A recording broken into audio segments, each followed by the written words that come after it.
Ay, qué lindo esto que vamos a empezar ahora, que será un capítulo. Me imagino un capítulo con Andrea del Boca, que sos muy bien, que sos parte de los argentinos, sos una parte nuestra. Sí.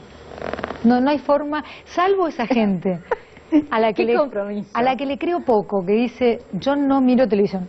A algunas personas les creo, porque conozco sus hábitos, sé que ni siquiera tienen un televisor, pero la pose, yo no miro televisión, es rara, porque todos miramos un poquito de todo. Algo, un noticiero. Y ni hablar de antes, cuando teníamos 4 canales en blanco y negro, un solo aparato. Televisor. Yo que tengo hermanos varones, te puedo contar cuánto vi Titanes en el Ring. Claro, sí. Y qué experta era en Titanes en el Ring. Decía que se ocupaba de nosotros, con la viudita y todo eso.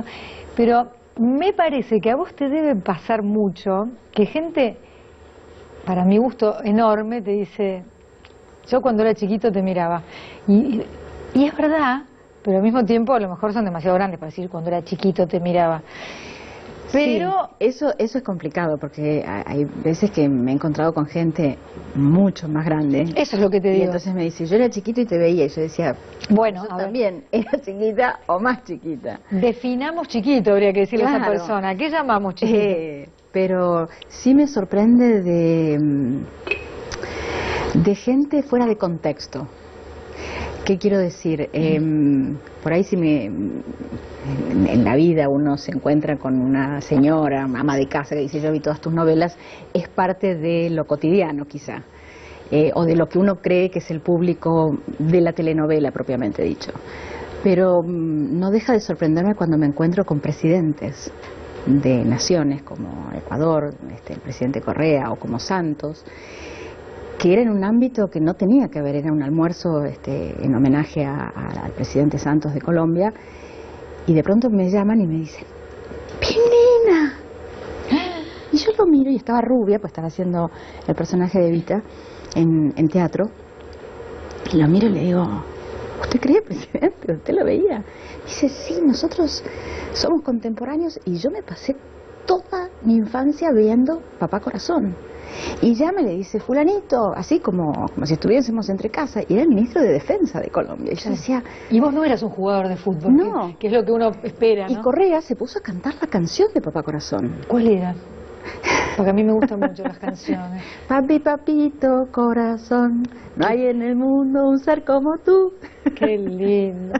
Tan bueno y elegantón. Ay. Y cuando yo lo veo y se pone a cantar y se emociona, le digo, bueno, presidente, muchas gracias, pero no sé si es para tanto. Y me dice, sí, porque yo veía ese programa con mi hermana y a los pocos años ella murió. Entonces, ese momento me recuerda a mi familia, a mi infancia. Y la verdad es que son yo digo como los sacudones, ¿no? Son como los cachetazos que te da, las sorpresas que te da la carrera y la vida, de decir cuánto uno, porque a ver, es mi vocación, es lo que a mí me gusta, es lo que me divierte. No pienso a dónde llega, porque uno está encerrado en el estudio, no te imaginas la cara de las personas que pueden ver ese programa.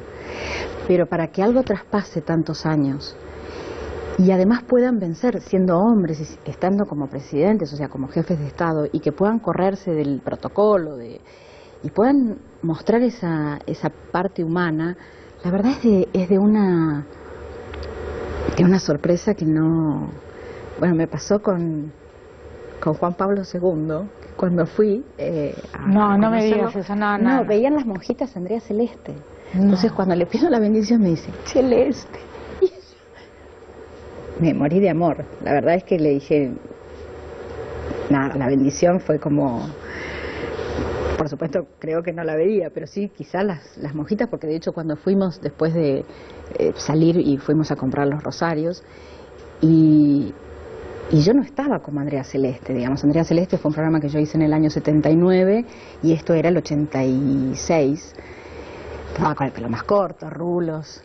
Y cuando estaba comprando los rosarios, una de las monjitas se empiezan a reír y me empiezan como a mirar y a señalarme. Y no me daba cuenta de qué era lo que les causaba gracia. Hasta que una me dijo, io vedo tutti i giorni Celeste. Y yo dije, Dios mío. Claro, porque no, es como que te sacan de un ámbito que no es el...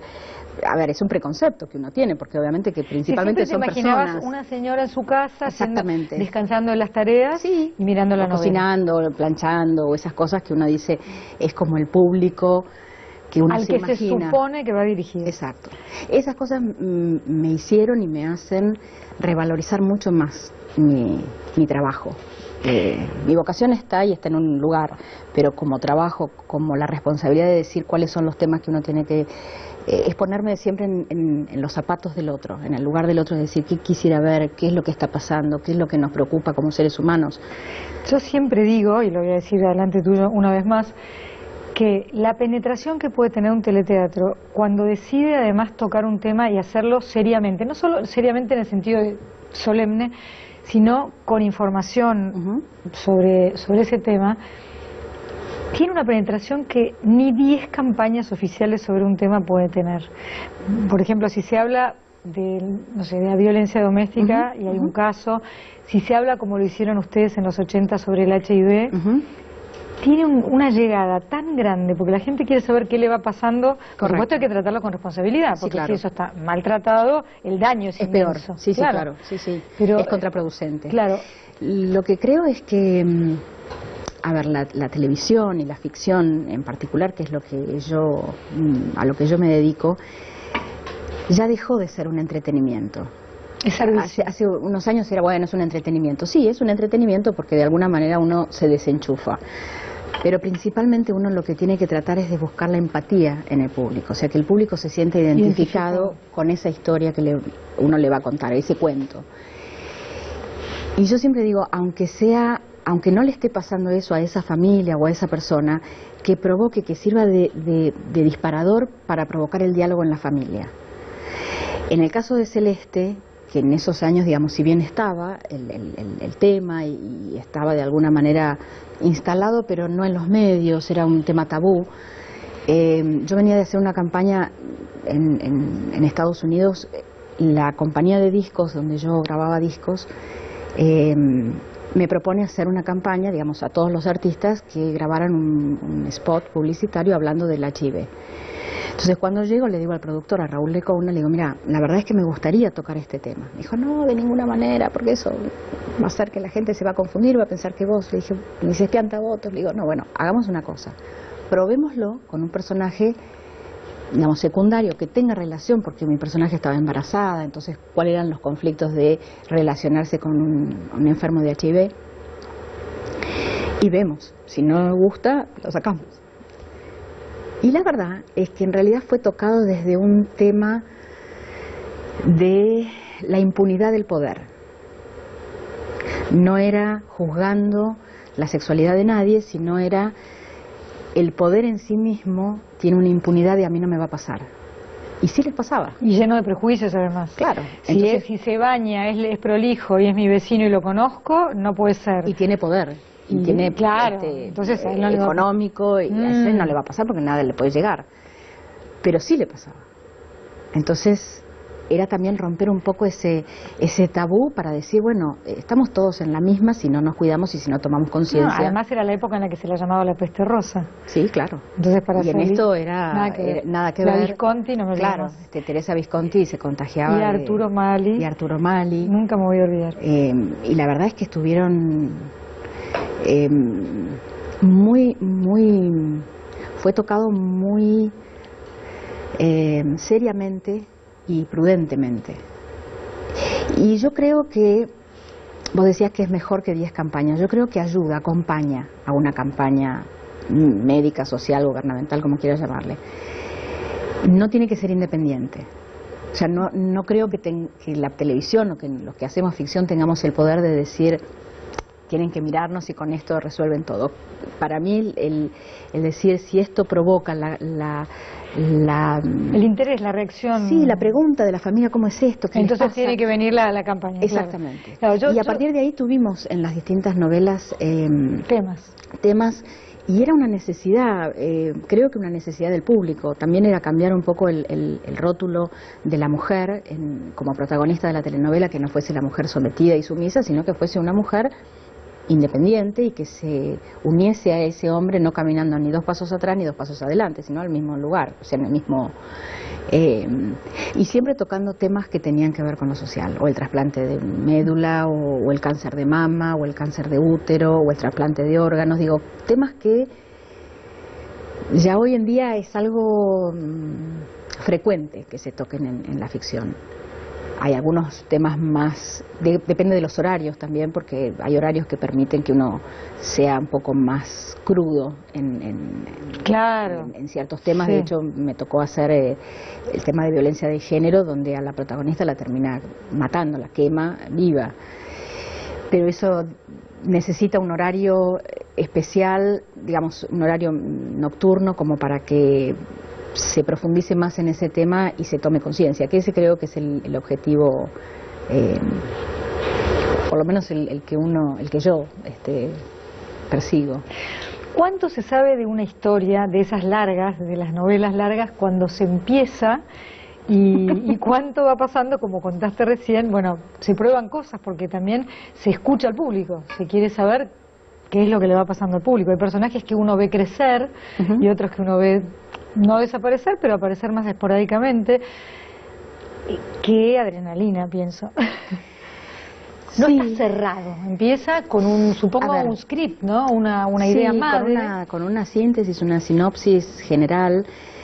La telenovela es un género que tiene sus códigos y que uno no debe... violar. No debe, sí, porque creo que de alguna manera es una propuesta que uno le hace al público. Tiene que haber una heroína. Y que el público, sí, los cuatro pilares de la telenovela es... Ay, contame.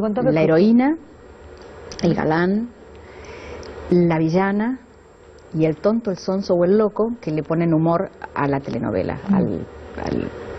En realidad era el teleteatro, porque viene y el radioteatro. Primero fue en la radio y después se hizo en televisión y después... Y las fotonovelas, imaginad. Claro. Y la telenovela es un producto latinoamericano. O sea, no tiene que ver con las famosas soap operas de Estados Unidos. No, las soap operas es otro estilo donde además pueden durar 25 años, donde los protagonistas empiezan y terminan siendo los abuelos. Sí, como General Hospital. Exactamente, o donde van cambiando... No sé si se llamaba justo así, pero... Sí, General Hospital. Y van cambiando los protagonistas. En una telenovela antes se hacía, digamos, cuando empezó era un mes, después en la época de los 80 eran 11 meses, 220 capítulos. Y después se fue como acotando, porque también el público genera entre comillas, una adicción, donde siempre se sabe que va a terminar bien, que la pareja, más allá de todos los conflictos que tengan, van a terminar juntos, pero siempre uno dice, ay, ¿qué va a pasar? Ay. Y me ha pasado cosas como muy divertidas, como por ejemplo, cuando se hizo Celeste, llamarme Julio Boca desde Italia o desde Alemania, y ¿cómo sigue el capítulo? Yo decía, Julio, no te puedo creer que vos estás enganchado, digo, porque... pendiente. Más que nada, por sus viajes era muy difícil que un bailarín esté pensando en... Y dice, no, yo lo grabo, lo que pasa es que... En esa época eran los cassettes, y dice, no me alcanzo en tantos capítulos y no me quiero perder y no sé qué es lo que va a pasar. Digo, es decir, claro, que hay una convención desde el día que arranca, sabemos que nuestra heroína va a sufrir muchísimo, va a haber unos malentendidos que me hacen acordar a cuando íbamos a los cumpleaños infantiles y eran teatro de títeres, en los que vos sabías que, por acá había aparecido el malo, avisale, pero no lo ve, pero no se da cuenta, el enredo, y eso se va a prolongar, pero algo nos va a calmar al final, va a haber justicia. Sí. Generalmente esa es la palabra, en el fondo. Esa es la justicia, sí, la palabra es justicia. En general son ascensionales, o sea que empiezan siendo muy, en algunos casos después fue modificándose y cambiando y modernizándose, pero en general empiezan siendo muy humildes y al final de todo lo herederas. Logran, y es la heredera de un emporio, fortuna multimillonaria, son fieles. En general la heroína solo ves al galán. Está llena de valores. Y lo ves a poco, Hablando de besar. Sí, es la que menos besa. A mí en una sola novela me tocó hacer los dos personajes y cuando hice de la mala besó a todo el mundo. Ahora la buena besó el primer capítulo y el último. Y ese mismo día quedó embarazada y después, generalmente sí. Sí, es un beso poderoso. Sí. Y la villana, como digamos, supuestamente se divierte, se ríe, trama y después termina como debe ser. Sí, igualmente creo que hay ciertas cosas que uno las va adaptando un poco a la realidad. En el caso, por ejemplo, de Celeste Siempre Celeste, que fue una segunda parte de Celeste, ese color para mí fue muy significativo, porque en mi vida hay muchas veces celeste y me fue siempre con mucho éxito. Y la mala, que era Clara, que era muy mala, y me divirtió porque ese año yo cumplía 25 años de carrera. Entonces le propuse a Enrique Torres, que era el autor, hacer algo distinto, una cosa que diferente a lo que había hecho en general. Y como era la segunda parte de una telenovela que tuvo mucho éxito, ¿cuál era la vuelta para hacerla? Además habíamos hecho primero Celeste, después en el Canal 13 hicimos Antonella, y al año siguiente hicimos la segunda parte de Celeste. Entonces eran dos hermanas gemelas separadas al nacer y había mucha gente que me decía, ¿quién es la otra actriz? Yo decía, soy yo. No, porque camina distinto, habla distinto. Decía, soy yo. Es decir, que un gran trabajo. Debe ser muy difícil igual encontrarle la vuelta para que sea de otra persona. Sí, pero era otra persona. Entonces trataba de buscarle detalles que por ahí no se contaban en la historia, pero que sí me servían a mí en la construcción de ese personaje. Y me divertía mucho. Y esa villana, al final de todo, tuvo un acto heroico, porque a ella envenena un té y se lo va a dar a la protagonista, a Celeste, y a último momento se lo toma ella. Era reivindicar un poco a la villana, que había hecho muchas cosas malas a lo largo de toda la historia, pero que al final sabía que el amor no era correspondido, que ese hijo no era de ella, y entonces prefería salvar a la hermana. Entonces me parece que está bueno también dar la posibilidad que en algún momento uno se redima o se arrepienta o piense lo que hizo, si está bien o si está mal. Pero me han pasado cosas que además no he podido creer a lo largo de los años, de anécdotas que son así como sorprendentes. Hay una, en el año 1994, hicimos Perla Negra, que fue una telenovela, digamos, con una protagonista que rompió un poco el molde de la clásica protagonista, porque también suplantaba a otra persona, se hacía pasar por quien no era mucho más contestataria, tenía mucho humor. Queríamos utilizar cosas que, en vez de insultos o de agresiones, utilizar el lunfardo antiguo. Entonces era el papanatas, el botarate, el afustán, cosas que uno dice, claro, era como para una edad, pero después era muy gracioso ir a Israel y que empezaban a hablar el español y era papanatas. Era como una cosa rara. Y en una de las escenas que tenemos con Corrado, en realidad lo hicimos como, ¿viste? Esa cosa de decir... Una travesura. Sí, una licencia que nos dimos. Hay un momento donde estamos haciendo un acuerdo y entonces me dice, bueno, pero eso es imposible. Y yo le digo, bueno, pero en algún momento se va a dar, porque en algún momento en Argentina vamos a tener un papa y vamos a estar más cerca de Dios. Nada, fue como Pasó el tiempo, obviamente, y 21 años después, ahora lo pasan y se puede ver en YouTube. Y la verdad es que a mí, ¿viste cuando esas cosas que uno dice... ¿Quién me dictó esto? Sí, era como algo casi imposible, deseado pero imposible. Y cuando ahora uno lo ve, uno dice, wow, o sea, tiene el poder de lo que uno dice queda ahí.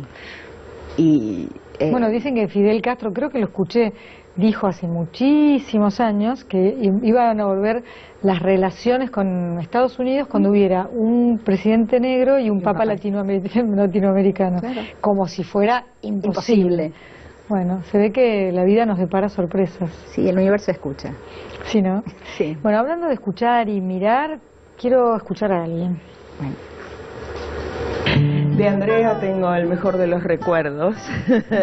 No sé si le va a gustar que lo recuerde, pero cuando era chiquita, cuando hicimos juntas la película, ella era muy chiquita, yo era muy joven y era una niña encantadora, maravillosa, muy cuidada, muy amada por sus padres y muy cuidada y amada por todo el equipo de filmación.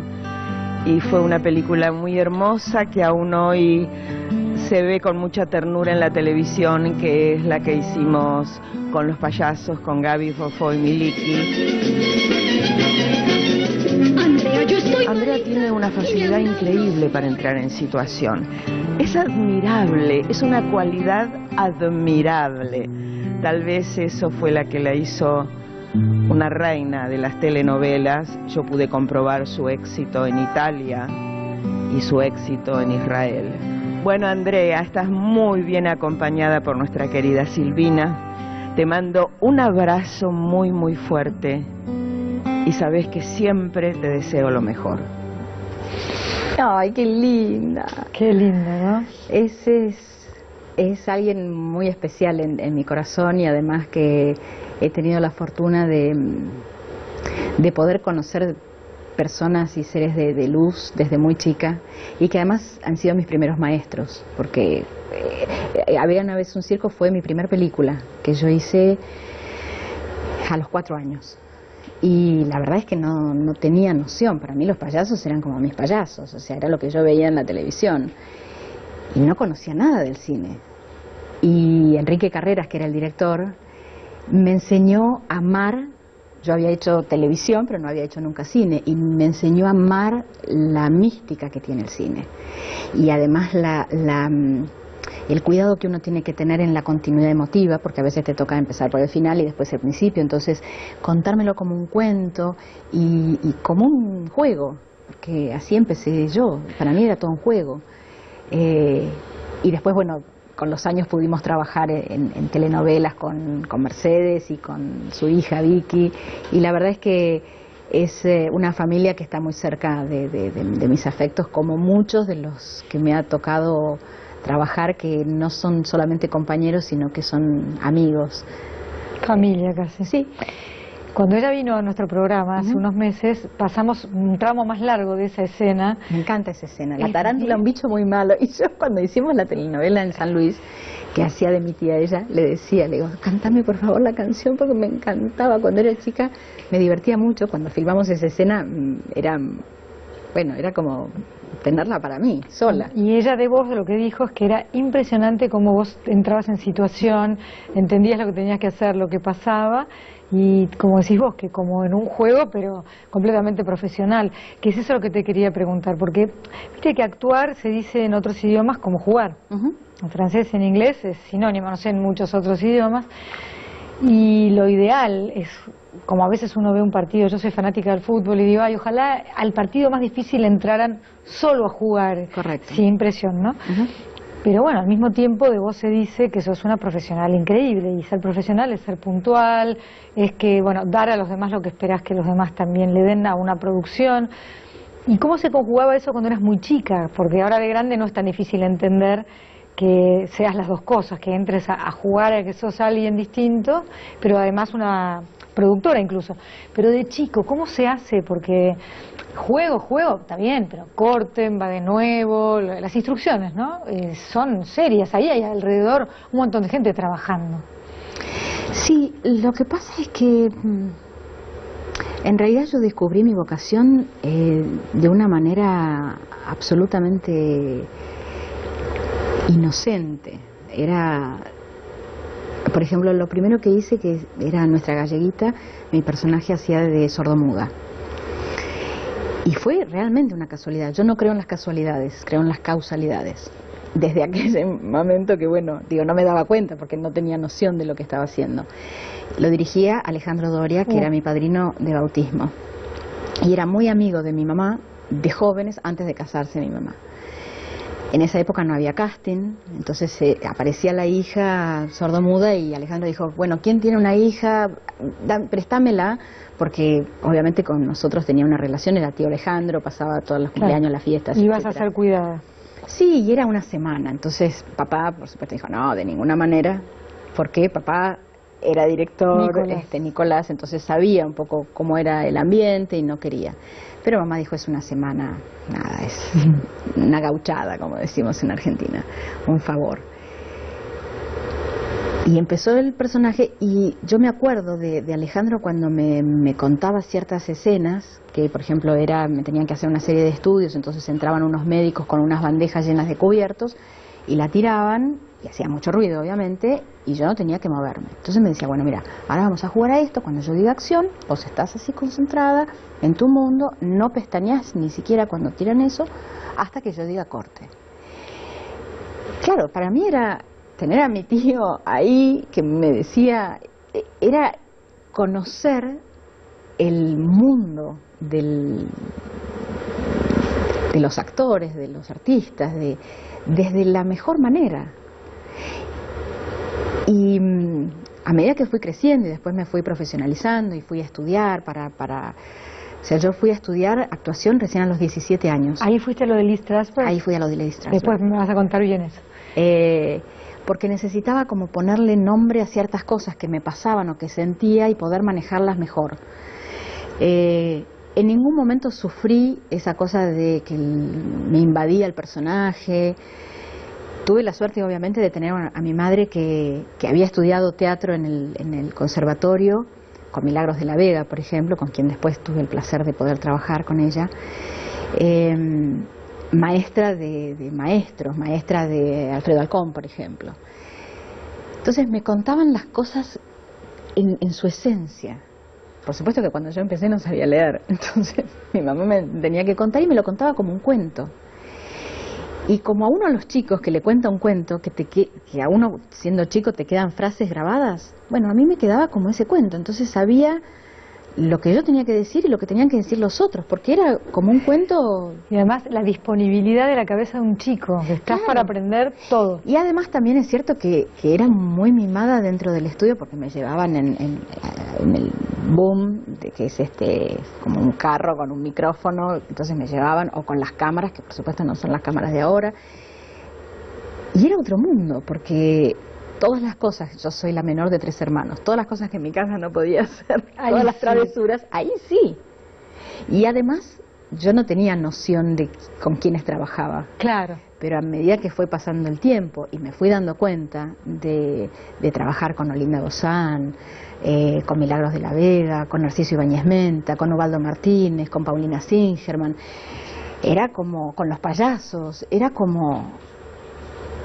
eran las bases de nuestro teatro. Ese personaje de la sordomuda tuvo tanto éxito. Me imaginaba. Se hacía en Canal 9 con Romay. Muchas novelas. A mí no me ibas a dejar con este capítulo sin terminar. Yo te llevo 1000 años. Ah, sí, claro. No sé, algunos. Pero perdón, a mí no me vas a dejar con ese capítulo sin seguir. Soy de telenovela. Capítulo anterior. Una semana te la presto. ¿Cuánto duró eso? 7 meses. ¿Viste? Yo sabía. Lo que pasa es que terminaba. Yo no sabía, pero sabía. Terminaba y entonces Alejandro Romay, que era el dueño de Canal 9, palabras dijo, mayores. Bueno, hagamos un final así bien de telenovela dramático, que le aparece la hija no reconocida del galán, que era Norberto Suárez, que se estaba por casar con Laura Bove. La hija sordomuda, y entonces todo ese conflicto. Y claro, el rating, que iba muy bien, pero se duplicó. Entonces Alejandro Romay dijo, la esto nena no termina, no se va. Seguimos. Y claro, era como... ¿Y vos ibas contenta? Sí, yo estaba feliz. Es cierto que esa fue la única telenovela. Después hice todos programas semanales. Entonces se trabajaba, había menos chicos trabajando en la televisión, entonces se trabajaba pocos días y muy pocas horas. 2, 3 horas. Podías ir al colegio. Que era sí, claro. Después cuando empecé al colegio, porque ahí tenía 3 años y medio, o sea que cuando empecé a ir al colegio... ¿Ese fue tu jardín de infantes? Sí, no sé si mi jardín de infantes, pero era Y era es un mágico. y es, O sea, te iba a decir, es atractivo. Por ejemplo, Narciso Ibáñez Menta me enseñó a tejer. Bueno, mira, me estás ayudando a quererlo, porque a mí me dio unos miedos ese hombre de Sí, chiquita. a mí también, pero por ejemplo me enseñaba los trucos, porque este era un asesino serial y yo era la hija del alcaide de la cárcel, y entonces lo iba a visitar, era de época. Y claro, como la televisión era blanco y negro, los trucos no necesitaba hacer sangre, y seguramente no lo hizo así para no impresionarme. Pero me contaba cómo iba a hacer todos los trucos para que yo no me asustara. Y como yo veía los programas con mi hermano, que es 7 años más grande que yo, y le encantaba como Titanes en el Ring, para mí era como, qué bueno esto. Claro, no, yo tenía, por mis hermanos más grandes, tenía que ver a Ibáñez Menta y tardé unos añitos en recuperar. Te hubiese invitado a que lo vieras desde el otro lado. Haber sabido. Bueno, tenemos que hacer una única breve pausa. Seguimos con Andrea del Boca, estrella internacional. Le vamos a preguntar en qué anda ahora, qué planes tiene y muchas cosas. Que nos cuente esto de Lee Strasberg, que hace Actors Studio, nada menos. Ya volvemos.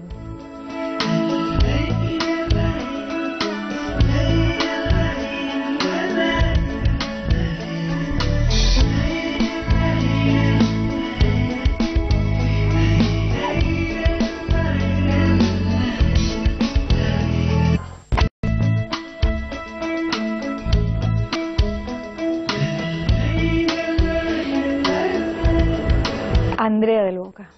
Buah, estábamos hablando en la pausa de la piel, de no tomar demasiado, de no exponernos demasiado al sol, aunque un poquito de sol es necesario. Sí, claro. Pero bueno, no tenemos unas pieles que se llevan bien con la exposición al sol, lamentablemente. Y además, yo, por ejemplo, nunca me pude poner bronceada. O sea, me pongo colorada, me hincho, me Nunca lleno fue de negocio, ampollas y después... nunca fue negocio. Estaba hacía 20 días en un lugar de veraneo, llegaba alguien recién llegado y me decía, ¿llegaste ayer? Sí, claro. No, entonces no era negocio. ¿O tomás luna? Claro, ¿cuál es lo tuyo?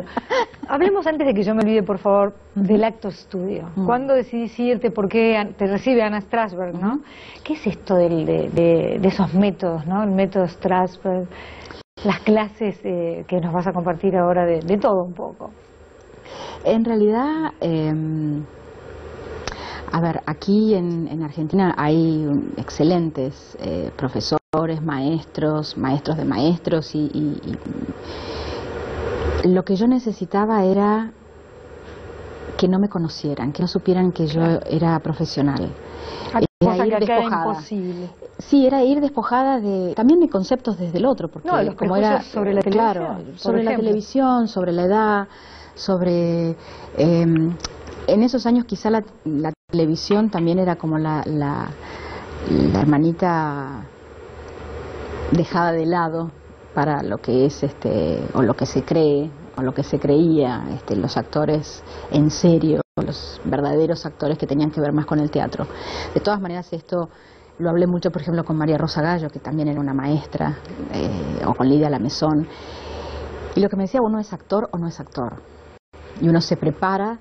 Después hay ciertos temas que te calzan mejor, el traje te sienta mejor, te sentís más cómodo en la comedia o en el drama, pero uno tiene que prepararse, tiene que preparar su instrumento para los personajes que uno pueda transmitir valores y conceptos y sentimientos a través de ese personaje. Entonces, me encuentro con Duilio Marcio, que hacía mi papá en Los días de Ana, mi rey, como yo le decía, y él me decía mi princesa. Y hablando le digo, necesito despejar el techo, digo, necesito ese oxígeno. Y entonces él hizo todos los arreglos para que me tomaran en el instituto de Lee Strasberg, que en el instituto se estudia el método. En el Actors Studio se estudia un personaje, que uno puede ir como oyente también, pero vas directamente cuando los actores necesitan trabajar sobre un personaje. Coaching sería lo que se llama ahora. Sí, es un poco más profundo que un coaching.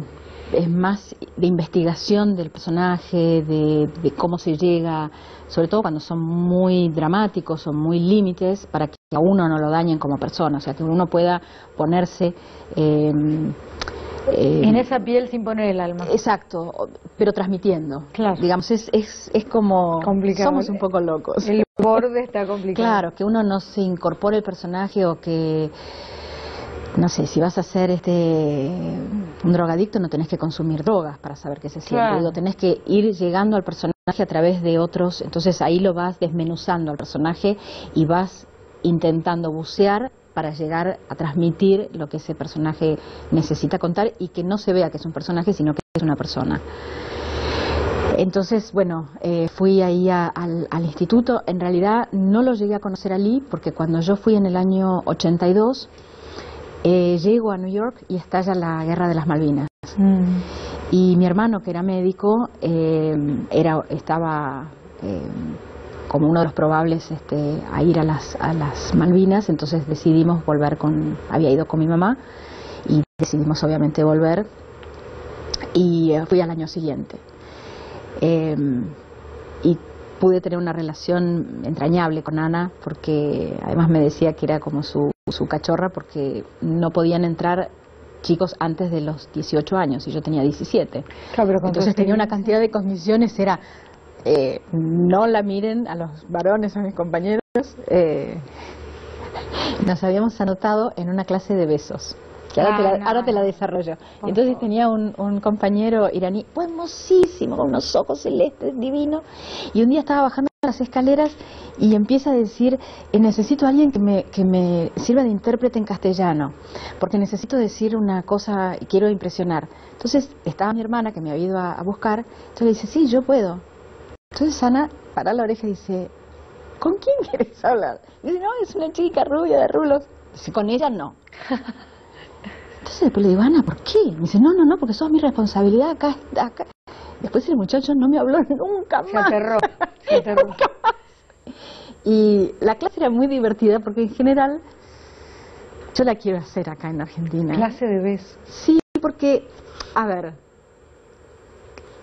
para los latinos suena como, claro, era como... Me vas a enseñar a mí. No solamente eso, sino que fuiste ahí y la pasabas bomba. Y en realidad era...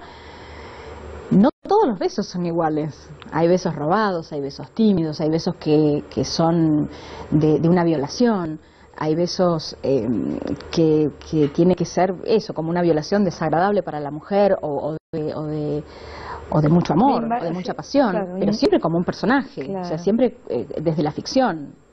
Porque además,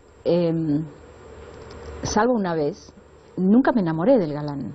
Entonces, uno para besar a alguien del cual no estás enamorado, es difícil, porque tenés que transmitir que esa es la mejor escena de tu vida. Estabas esperando que pasara eso. Claro. Y la verdad es que me permitió como también desdramatizar un poco esa cosa de los besos, de decir, bueno, es como una escena que obviamente que es importante en cualquier historia de amor, porque es lo más deseado y lo más esperado. Pero que uno tiene que saber transmitir el sentimiento, pero no olvidarse que tiene que ser algo estético, porque a veces te dejas llevar por la pasión y terminás siendo una cosa desagradable. Claro, a lo mejor el beso más verdadero no es televisivo, y el más falso bien hecho, como con un buen muy director, romántico y muy seductor y muy apasionado, y uno dice, la verdad es, porque además también uno está en un ámbito donde hay un montón de gente, donde hay cámaras, donde hay faroles, o sea, lejos del romanticismo. Sí, no podés estar, digamos, en ese momento estás concentrado en esa situación. Algo que me alucina siempre es cuando una actriz, y hablaste de Lidia de la Maison y vos sos otra, puede llorar como lloran ustedes en cámara, con todo esto mismo que acabas de describir, para un beso, también para una situación dramática, y de golpe les caen unas lágrimas, que uno sabe que no es mentol, son lágrimas. No, yo una sola vez, para probar, así de juego, era una adolescente, tendría 15, 16 años, y me puse y no pude filmar ese día la película. ¿Se te irritaron los ojos? No, es que no podía abrir los ojos, claro. Era imposible, estaba así, y los ojos eran... supongo, no sé, a ver, no es una técnica, es sentir el personaje. Me pasó desde chica, que en realidad...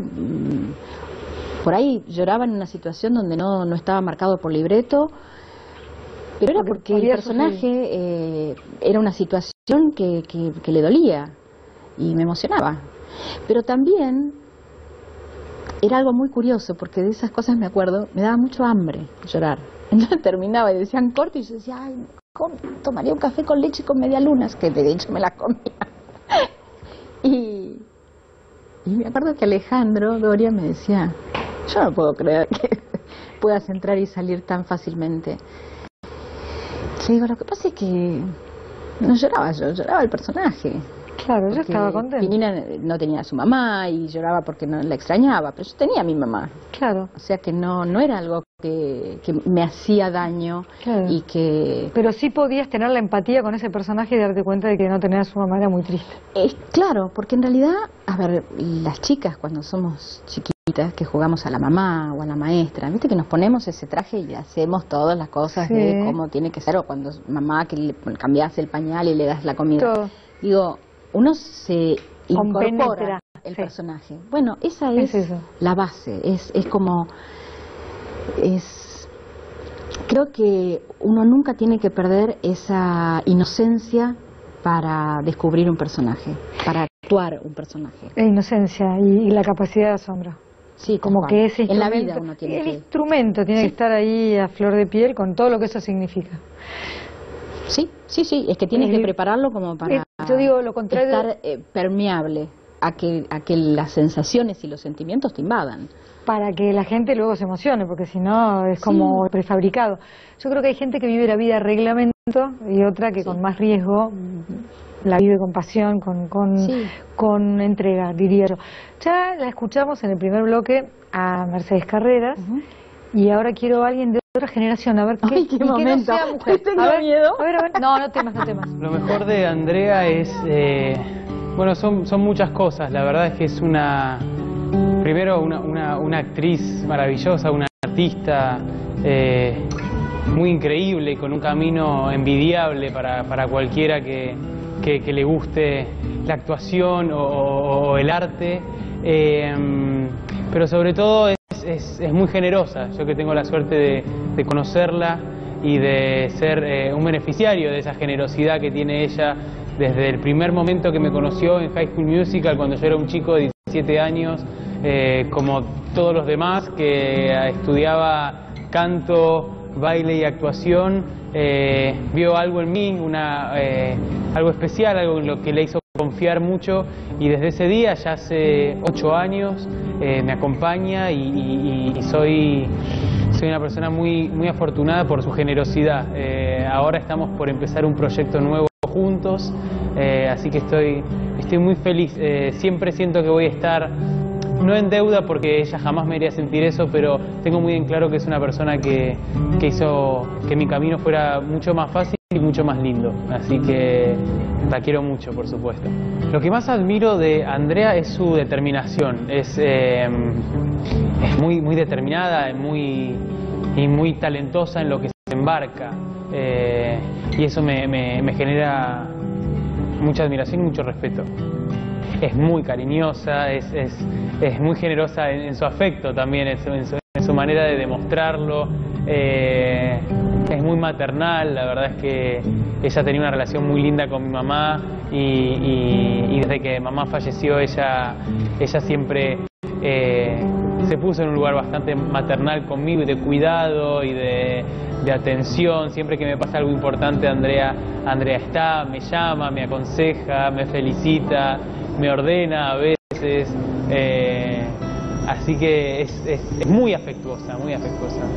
Bueno, Andrea, te adoro, estoy feliz y agradecido de conocerte y de contar con tu cariño y tu respeto y tu presencia en mi vida, así que te mando un beso enorme y por suerte nos vemos muy pronto. Gracias. Y era la idea tener 2 generaciones, varón y mujer, que esto está siempre previsto. Gracias, muchas gracias. Viste que no puedo con mi genio. Claro. O sea, siempre tengo que estar... La fábrica de lágrimas está siempre lista. Ya que dijo, no sé, ¿se puede adelantar algo de en qué están o es algo que vamos a ir conociendo? No quiero hacerte contar nada que no puedas contar. No, se puede contar. Es una comedia familiar, una comedia romántica, donde, a ver, como... mi doble rol, digamos, como productora, ver qué es lo que estaba de alguna manera haciendo falta o no teniendo tanta presencia en los medios. Me parece que desde una comedia uno puede tocar temas y plantear temas y esto que y entretener antes, y todo junto. Sí, todo junto. Y sobre todo desde un lugar sin subirse a ningún banquito y señalar y decir esto se tiene que hacer así, sino de plantear un poco lo que nos pasa a todos los seres humanos, no importa de qué país, ni de qué religión, ni de qué idioma, o en qué idioma uno hable, sino que la preocupación que uno tiene en la relación con el otro, las relaciones de pareja, con los padres, con los hijos, con los abuelos, un poco de revalorizar un poco esos valores, que a veces siento que uno se olvida y uno en una carrera por querer llegar a no sé dónde se olvida de las verdaderas de la esencia de que el verdadero motor está en los afectos, está en la familia, está en eso que te banca cuando no te está yendo tan bien y que se alegra cuando te va bien y que te empuja y que te motiva. Y por otro lado, también como actriz era decir, bueno, tengo ganas de... Este año cumplo 46 años de carrera y digo, ¿qué tengo ganas de hacer? Y la verdad lo que he hecho menos en mi carrera es comedia. Claro. Y me divierte mucho. Y he hecho películas como 100 veces no debo, que me he divertido mucho. Y personajes dentro de las telenovelas como Perla Negra, que te decía, o Antonella, que tenían mucho humor. Y creo que es una asignatura pendiente. Así Entonces, que se viene de comedia. Se viene de comedia, Mamá Corazón. Qué lindo. ¿Y algunos nombres más aparte de Ferdente que podamos Ferdente decir? va a ser va a ser mi yerno. Y va a ser todo un tema, porque yo le tengo mucha confianza y después se enamora de mi hija, soy viuda. Y está Fabián Macei, está Marcelo de Belis, está Pata Echegoyen, Agustina Lecouna, Graciela Tenenbaum y algunas sorpresas más. Muy bien. ¿Sos creyente? Sí, claro. ¿Desde siempre fue una educación que te dieron tus padres? ¿Tuviste algún momento de la vida en el que sentiste más la presencia? ¿Hablás con Dios? ¿Rezás? Es como, te estoy dando como... Muchos. Me estás abriendo muchas ventanas para que vos compartas lo que quieras de tu espiritualidad, de tu religiosidad. Sí, soy creyente, tengo una educación católica, apostólica, romana. Converso mucho con Dios. Me cuestiono muchas veces el camino a seguir y es donde ahí Dios está y donde otros personajes son como, yo digo que son como amigos. Ferino Namucurá está siempre conmigo en mi camarín, en mis viajes. Tengo un cuadrito que lo tengo desde los 4 años y está todo antiguo. Desde mucho antes de que fuera beatificado. Sí, claro. En realidad fue porque por temas de salud de mi papá siempre mi mamá le rezaba y yo aprendí a quererlo y a venerarlo y a pedirle que estuviese cerca en momentos difíciles. Hablo mucho con la Virgen. Cuando me enteré que estaba embarazada, en realidad no sabía, tenía la duda, tenía que hacerme el test y le prendí una vela, le recé a la Virgen y a mi abuela, que estaba en el cielo, y le dije que lo que deseara Dios yo iba a respetar. Y siempre sentí que ellas dos eran los ángeles guardianes de mi hija. Siempre, siempre. Por eso mi hija se llama Ana, como mi abuela y como la madre de Jesús. Y como la madre de la Virgen María, Santa Ana y San Joaquín. San Joaquín. Que tuve la fortuna de conocer esos lugares gracias a mi carrera. Belén. En Belén, y la casa de Santa Ana y San Joaquín. Y la verdad es que en ese momento yo llegué a Israel la primera vez a una semana de la bomba de la AMIA, en julio de 1994. Y ese viaje estaba planificado y estaba organizado desde hacía tiempo, y cuando se produce ese atentado... Para recordarle a la gente que no es de nuestro país, es un atentado a la Mutual israelita en un lugar muy, muy, muy poblado de Buenos Aires, una mañana que nos enlutó y nos siguen lutando de alguna manera, donde murieron muchas personas y muchas quedaron malheridas. Y la verdad es que fue un atentado a la humanidad. Claro. Digamos, no solamente a una comunidad, sino a... Yo quise traducir que era la AMIA, exactamente. pero exacto. Yo lo sentí como un atentado a todos nosotros. Y en ese momento el productor me dijo, no vayas porque por temas de seguridad, y yo dije, creo que es el momento, es este el momento para ir, mucho más que antes. Porque no sé si se me va a volver a dar y porque tengo la necesidad de ir y de en el lugar donde nació Jesús, decir que estamos todos juntos y que queremos justicia y queremos conocer la verdad. Y cuando llegué, la verdad es que fue muy emocionante. Estuve una semana donde no me imaginaba que en realidad iba en doble rol, porque iba a grabar exteriores de Perla Negra y por otro lado estaba terminando Antonella con mucho éxito y me dijeron, no vas a poder caminar por las calles porque es un éxito. Y yo dije, bueno, sí, acá en Argentina también fue un éxito, pero cuando llegué allá me sentía Ricky Martin, los Beatles, Luis Miguel. Antes de que nos quedemos sin tiempo que está por pasar, ¿tenés alguna explicación de por qué en Israel, también pasa en Rusia, en Italia, sí, ya lo hemos dicho, pero qué pasa en Israel con los teleteatros argentinos? No lo sé, ellos me nombraron Sabra en ese viaje. Sabra es el nacido en Israel y es el fruto del cactus, que es dulce por dentro y espinoso por fuera. Y para mí fue muy fuerte, porque en ese momento se estaba firmando la paz, Rabin estaba firmando la paz con Hussein y con Clinton, que por eso no lo pude conocer. Y me nombraron Sabra porque decían que yo representaba el espíritu de Israel. Y la verdad es que para mí fue realmente emocionante, porque yo soy católica, y lo que me decían, digo, ¿cómo puede ser que me sientan? Pero es otra cosa que se adelantaba a nuestro tiempo, donde el diálogo interreligioso es clave, ¿no? Ahora estamos desde hablando el amor, de eso. Desde el amor y desde el respeto. Respetar la diferencia y sí, encontrar los parecidos, que son muchos más de los que sabemos. Sí, y de los que creemos. Y creo que en ese momento y en otro momento que a mí me pasó, que tuve una crisis con mi carrera, que quería dejar todo, dije, acá llegué. Estaba cumpliendo 30 años y dije, me retiro, me dedico a un vivero y me dedico a las plantas. Y estaba en la semana de Pascua, el día de Pascua, en Nueva York. Yo estaba estudiando producción y dirección en la Universidad de New York y voy a la iglesia y frente en la catedral de San Patricio, en la imagen del Santo Sudario, le pido a Jesús que me dé una señal de saber si yo tenía que seguir en ese camino o era... Claro. Y en el mismo momento yo decía, estoy totalmente loca porque yo me iba pidiendo señales. Lleno de gente. Digo, ¿qué iba a aparecer alguien? ¿Me van a apagar la luz? O sea, y mi mamá me dice, vamos al camarín detrás de la nave central, vamos al camarín de la Virgen.